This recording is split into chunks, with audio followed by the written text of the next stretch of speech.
Hey guys, so after reading a lot of the comments in the Nickelodeon video that I posted the day before yesterday, I realized that there were a lot of shows that I remembered and a lot that I didn't really remember. So I had one of my friends go over this big list of 90s Nickelodeon shows to see which ones he wasn't familiar with, to see if I was familiar with the ones that he had no idea about. So I have his list right here in the email. Let's see how many of these I remember. Okay, he put them in alphabetical order. Alright, let's get to this. 100 Deeds for Eddie McDowd. Okay, yes, I remember this show. Eddie was a school bully who messed with the wrong guy, and the guy changed him into a dog.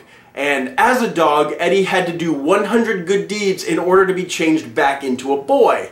And the only two people that could hear Eddie were the guy that changed him into a dog and one of the kids that Eddie bullied all the time. And the kid that Eddie bullied had to help him do these 100 good deeds to be changed back into a boy. Come to think of it, I don't think there were 100 episodes of that show. Actually, let me look that up right now. Nope, it looks like there were 3 seasons and 40 episodes, so I guess Eddie is still a dog. The Brothers Flub. Yes, I remember that. They were these 2 blue aliens and they traveled around the universe and they were like mail carriers and they delivered packages to different planets. Count Duckula. Obviously Dracula as a duck, but I think I remember him being drawn in like the same sort of style as Daffy Duck, but he wasn't in that universe. He had some sort of connection to Danger Mouse too, or am I thinking of something different? Get the picture. Yeah, this was a game show with this big gigantic screen made up of all these little screens, and as the little screens came on, the kids would have to guess what the big picture was. Hi honey, I'm home. Nope, I don't remember that one at all. The Journey of Alan Strange. I think I remember this. It was like this blue alien, but then he could become a kid, and he lived in the attic of this family who adopted him, and he was left behind by his alien brethren. They just took off and left him on Earth for some reason. They didn't do a head count, I guess. I don't know. But didn't he like bring a mannequin to life and then use that for like parent-teacher conferences or something?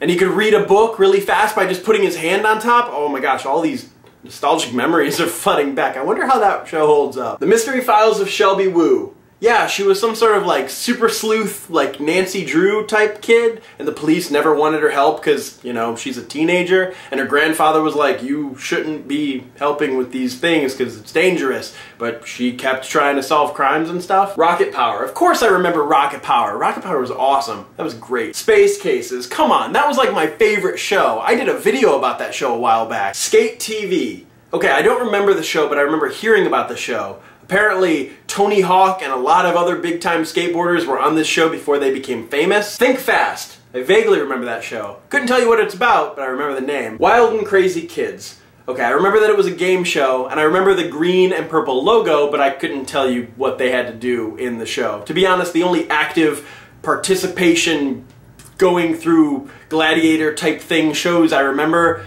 is Legends of the Hidden Temple and the other one with the aggro crag, Guts. Legends of the Hidden Temple and Guts. Those were great. In the comments down below, let me know of a television show that you loved but that nobody else seems to remember. Space Cases is that for me. Nobody ever really remembers Space Cases, but that was my favorite show. As always, my name is Travis. Thank you for listening to what I have to say, and you will see me tomorrow.